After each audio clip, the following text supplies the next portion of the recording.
नमस्कार आप सभी को। मैं देव मिश्रा आप सभी के लिए लेकर के आ रहा हूँ साप्ताहिक विज्ञान पथ विशेष, जिसका मुख्य उद्देश्य यह है कि पूरे सप्ताह में होने वाली हर गतिविधि जो विद्यार्थियों के हित में है उसकी जानकारी सभी माता पिता तक पहुँचा देना। मैं आपको विज्ञान पथ विशेष में बताऊंगा कि किस तरह से कौन कौन सी एक्टिविटीज़ हम विद्यार्थियों के हित में प्लान कर रहे हैं, कौन सी चीज़ें हमने पूरे वीक में अच्छे से फॉलो की, और अगर हमारी कोई कमी भी रह गई है जिसको हम अगले सप्ताह में इम्प्रूव करना चाहते हैं वह भी हम आपको बताएंगे। जिसकी शुरुआत हम इस बात से करते हैं कि आज हमने विद्यार्थियों के लिए रैंडम क्विज का आयोजन किया। रैंडम इसलिए क्योंकि मुझे ऐसा लगता है कि चाहे वो जीवन हो या फिर कॉम्पिटिटिव एग्जाम, पूरी तरह से रैंडमनेस से भरा हुआ है। इसीलिए विद्यार्थियों के लिए हमने रैंडम क्विज रखा, जिस क्विज में बच्चों ने परफॉर्म किया। और जैसा कि हमारा उद्देश्य था, हमारी टीम का उद्देश्य था कि पूरे एडवांस लेवल को बढ़िया सा चेक करेंगे, बच्चों को थोड़ा सा दिमागी तौर पर हिलाएंगे। और इससे फ़ायदा ये होगा कि बच्चे थोड़ा सा परेशान, थोड़ा सा टेंशन, कभी थोड़ा थोड़ा उत्साहित भी होंगे। वो पूरा टारगेट हमारा सफल हुआ। हमने पेपर टफ बनाया। इस पेपर में 50% के आसपास अगर विद्यार्थी स्कोर कर लेता है तो इसका मतलब है कि उसकी IIT JEE एडवांस में 2000 के अंदर रैंक है। पेपर को बहुत टफ बनाया गया, जैसा कि रिसेंटली IIT JEE एडवांस में आ रहा है। विद्यार्थियों को रिजल्ट उनके क्लास को ख़त्म होते ही हमने बता दिया है। उम्मीद ये करते हैं कि जिन विद्यार्थियों ने थोड़ा सा कम परफॉर्म किया उनके लिए हम टीचर्स के साथ बात करके विद्यार्थियों से चर्चा करेंगे और मोटिवेट करके उनको अगले एग्जाम में अच्छा करें, वो इसके लिए तैयार करेंगे। वहीं दूसरी तरफ जिन विद्यार्थियों ने अभी अच्छा परफॉर्म किया है, अच्छे का मतलब मैं पेरेंट्स से बात कर रहा हूँ, तो ये बताना चाहता हूँ कि आप प्लीज़ उम्मीद मत कीजिएगा कि 60 में 60 स्कोर आएगा। मुझे लगता है हाईएस्ट परफॉर्मेंस अगर मान ली जाए, अगर विद्यार्थी 30 से ऊपर नंबर लेकर के आ रहा है, और प्लीज़ ये बोर्ड लेवल का टेस्ट नहीं है, इसमें आप फुल मार्क्स की एक्सपेक्टेशन मत रखिएगा। बच्चों को जिन्होंने अच्छा परफॉर्म किया उनको हमने प्राइज़ डिस्ट्रीब्यूशन के लिए बोला है, कल प्राइज़ दे दिया जाएगा उनको। इसके अलावा दूसरी चीज़, मुझे लगता है विज्ञान पथ वेलफेयर सोसाइटी जिसका गठन हमने किया है, जिसमें कि लीड कर रहे हैं हमारे देवानंद जी, साथ में सुनील जी उस टीम में हैं, और 3 female members, Hema madam, Manjula madam और सिमी मैडम। मैं सभी पेरेंट्स को ये बात बता देना चाहता हूँ कि इस वेलफेयर सोसाइटी का उद्देश्य है, जिस उम्र में विद्यार्थी है कई बार उनको नॉन एकेडमिक कई सारे प्रॉब्लम्स हो जाते हैं, जो कई बार वो टीचर्स और पेरेंट्स को भी नहीं बता पाते। बाहर का बच्चा है, मेस में अच्छा खाना नहीं मिल रहा है, कोई परेशान कर रहा है, न जाने ऐसी कई सारी बातें।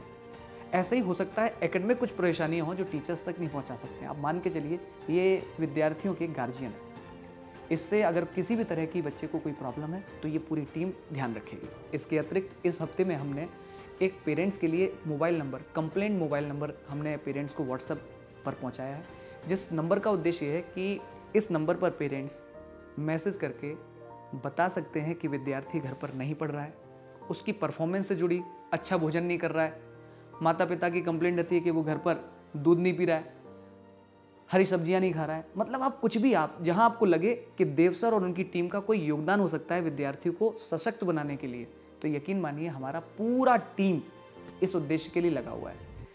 इसके अलावा ग्राउंड एक्टिविटी, विज्ञान पथ की खास बात, एग्ज़ाम की प्रिपरेशन के साथ साथ बच्चे के चेहरे पर मुस्कुराहट नहीं होनी चाहिए कम। उस बात का ध्यान रखते हुए बच्चों को मौका मिलेगा मेरे ग्राउंड पर, विज्ञान पथ के ग्राउंड पर बास्केटबॉल खेलने का, वॉलीबॉल खेलने का, बैडमिंटन खेलने का, क्रिकेट खेलने का। और फिर कोशिश ये करनी है कि दिमाग पर बहुत ज़्यादा लोड नहीं होना है। कुल मिलाकर के मेरा व्यक्तिगत मानना है, बच्चे की मुस्कुराहट अगर छोटी हो गई तो फिर क्या मतलब ऐसी तैयारी की, ऐसी पढ़ाई की, तो मुझे नहीं लगता किसी चीज़ की कोई ज़रूरत है यार। ग्राउंड एक्टिविटी के बारे में मैं आपको बता देना चाहता हूँ कि ये ग्राउंड विज्ञान पथ का ही है। अच्छा, इसमें फ़ायदा क्या होता है कि जब ग्राउंड में बच्चे खेलने आएंगे तो उनकी सुरक्षा का ध्यान रखने के लिए भी हमारे पास प्रॉपर टीम है। यानी कि ऐसा नहीं कि कोई बाहरी तत्व आकर के उस ग्राउंड में खेले। तो कई बार ऐसा होता है कि बच्चा ग्राउंड पर खेलने जा रहा है तो पेरेंट्स के मन में ये शंका होती है कि भाई कोई बाहरी तत्व हो सकता है। साथ में इस बात का भी ध्यान रखा जाएगा कि जिस ड्यूरेशन में गर्ल्स खेलने वाले हैं वहाँ पर कोई भी बॉय की अवेलेबिलिटी नहीं रहेगी। और फिर आपके अगर कोई सुझाव होते हैं तो आप बताइए, निसंकोच बताइए, और कोशिश कीजिएगा हमें सुधारने के लिए। आपके सुझाव नेगेटिव वाले अगर होंगे तो हमें अच्छा लगेगा। आज विज्ञान पथ विशेष में मैं आपको एक जानकारी देना चाह रहा हूँ। आज हमने विद्यार्थियों का एक रैंडम क्विज किया था और ये क्विज पूरी तरह से एडवांस लेवल पर था।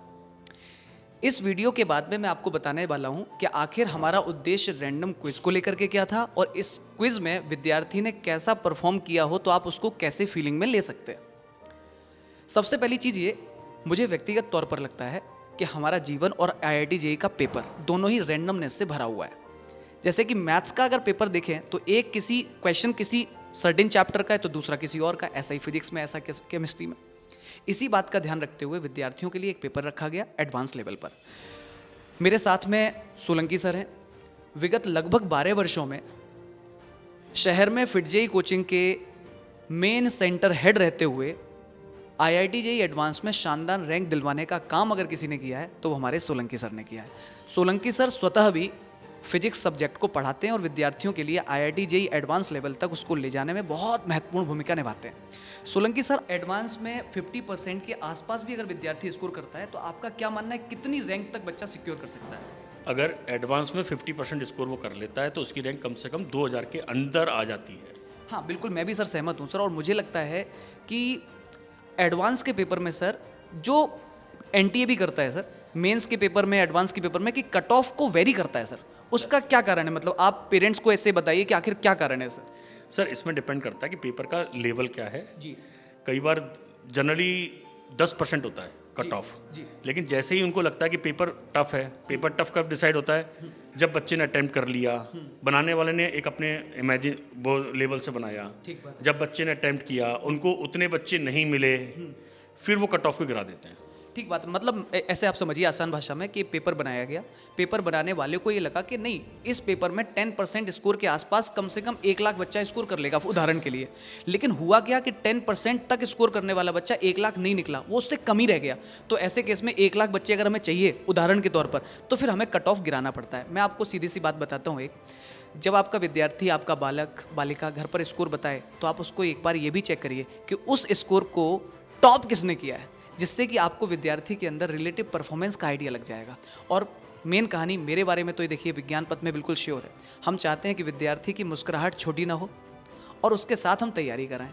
मुझे लगता है मेरा पूरा पैनल, सर का गाइडेंस, हमारे सारे टीचर्स का गाइडेंस कहीं ना कहीं विद्यार्थियों के प्रति इस भाव में लगा हुआ है कि बच्चे की मुस्कुराहट छोटी ना होने दें और IIT जेईई एडवांस तक हम कवर कराएं। सर एक और बात है, सामान्य तौर पर पेरेंट्स के अंदर ये भाव रहता है कि पहले हम बोर्ड्स करा लेते हैं, फिर मेंस करा लेते हैं, फिर एडवांस कराएंगे। इस बारे में आपका क्या कहना है पेरेंट्स के लिए? सर हमेशा बच्चों को एक ही चीज़ पर फोकस करना चाहिए, सब्जेक्ट पर। जी। पेपर ओरिएंटेड कभी भी तैयारी नहीं करनी चाहिए। अगर बच्चे को सब्जेक्ट आता है तो वो बोर्ड में भी बहुत अच्छा स्कोर करेगा, मेंस में भी अच्छा स्कोर करेगा, इवन एडवांस में भी बहुत अच्छी रैंक लाएगा। मैं बिल्कुल सहमत हूँ सर की बात से। आमतौर पर ये बात उन लोगों ने बना दी है जिनको एक्चुअली या तो कंपटीशन का आइडिया नहीं है, या फिर अगर आइडिया है, अध्यापक हैं, तो उनको सारे पैटर्न पढ़ाने नहीं आते हैं, तो वो जरूर ये बोलते हैं नहीं नहीं पहले मेंस कर लेते हैं फिर एडवांस करेंगे। बट मुझे भी व्यक्तिगत तौर पर लगता है कि अगर सब्जेक्ट विद्यार्थी को आ गया तो ये बैरियर कुछ मायने नहीं रखता क्या मेंस है क्या एडवांस है। सबसे ज़रूरी बात जो मुझे कहनी है आपको, मुझे लगता है कि विद्यार्थी को आपको बिल्कुल फ्री छोड़ना चाहिए। आपको उस पर प्रेशर नहीं बनाना चाहिए कि नहीं आपके इतने नंबर क्यों आए, इसको कैसे इंप्रूव करेंगे, उस बात पर हमें चिंता करनी चाहिए। फिलहाल रिजल्ट हमारे पास आ चुका है। अब मैं मेरी टीम के साथ बैठ करके जो अच्छे बच्चे हैं उनकी पीठ थपथपाने का काम करने वाले हैं, और जिनकी परफॉर्मेंस थोड़ी सी कम है उन बच्चों को मोटिवेट करते हुए अगले टेस्ट के लिए